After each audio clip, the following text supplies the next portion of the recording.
लेकिन दिल्ली में विवाद वेज और नॉन वेज खाने के मिश्रण को लेकर हो गया है। एक ही टेबल पर वेज और नॉन वेज रख देने से मामला इतना बिगड़ा कि दो छात्र संगठनों के बीच जूते चप्पल चल गए, एक दूसरे की पिटाई की गई और अब इस मामले पर चर्चा हो रही है।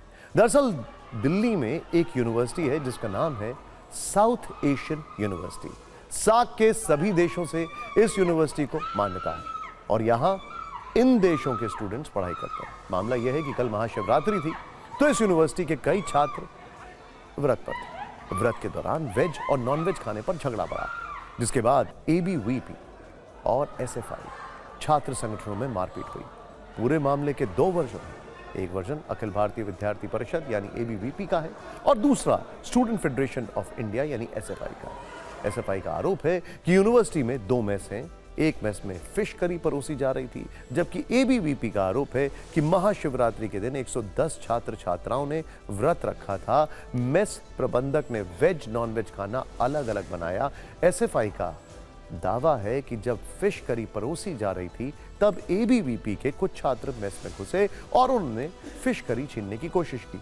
विरोध करने पर पिटाई कर दी गई, जबकि एबीवीपी का कहना है कि वामपंथी संगठनों ने जबरदस्ती वेज और नॉन वेज एक साथ रखवाया, जिसका विरोध करने पर वामपंथी संगठनों ने मारपीट की। दोनों छात्र संगठनों ठीक ठाक मारपीट हुई है, जिसके बाद मामला पुलिस और दोषी छात्रों पर कार्रवाई तक पहुंच गया।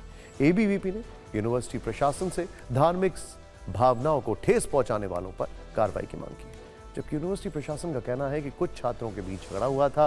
पूरे घटनाक्रम की जांच की जा रही है, जरूरी कदम उठाए जाएंगे। एक बार फिर सुनिए कि दोनों तरफ के छात्रों का क्या कहना है।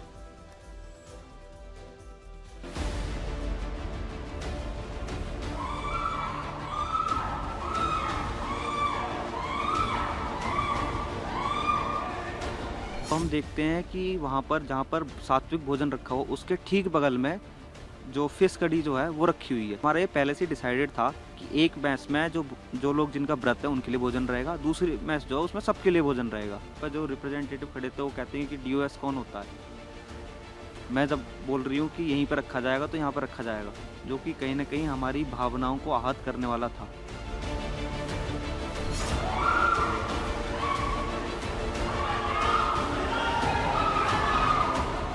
फिश कड़ी रखी थी, मैस रिप्रेजेंटेटिव जो लड़की है उसने हमारे ऊपर मछली फेंकी थी और ग्रेवी थी वो फेंकी थी हमारे ऊपर, और जो भी व्रतधारी थे उनका जो भी व्रत था वो खंडित हुआ। फ्रीडम ऑफ रिलीजन है, जिनको जो खाना है उनके मर्जी। जैसे ही इनको सात्विक खाना खाने का हक है, जिनको मछली खानी है, जिनको चिकन खाना है, उनकी मर्जी है। दोनों खाना अलग अलग से रखा गया था और फिर ये सर्व किया जा रहा था और रतन सिंह आके मछली की का जो भी था उसको उठा के बाहर फेंकने वाला था।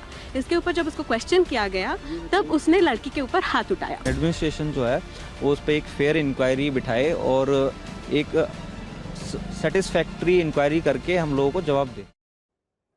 देखिए, मामला दिल्ली का है और दो अलग अलग विचारधाराओं के छात्र संगठन इस विवाद में शामिल हैं, तो इस पर राजनीति के छींटे भी पड़े। कांग्रेस का कहना है कि खाने पीने के मामले में राजनीति नहीं होनी चाहिए। बीजेपी का कहना है कि किसी की धार्मिक भावना को भड़काएंगे तो ठीक नहीं होगा।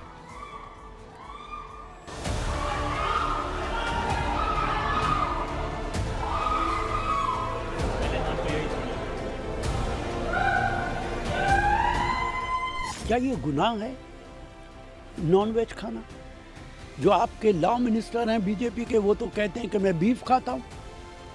उनके खिलाफ तो कोई कार्रवाई भारतीय जनता पार्टी के नेता नहीं करते, और एक बच्ची अगर कुछ कर रही है तो उसके ऊपर आप मारपीट करेंगे। कोई भी घटना यदि होगी तो पुलिस पूरी तरीके से चाक चौबंद है और पुलिस निश्चित रूप से जो भी आवश्यक कदम है वो उठाएंगे और किसी की भी मॉडेस्टी के साथ समझौता नहीं होगा।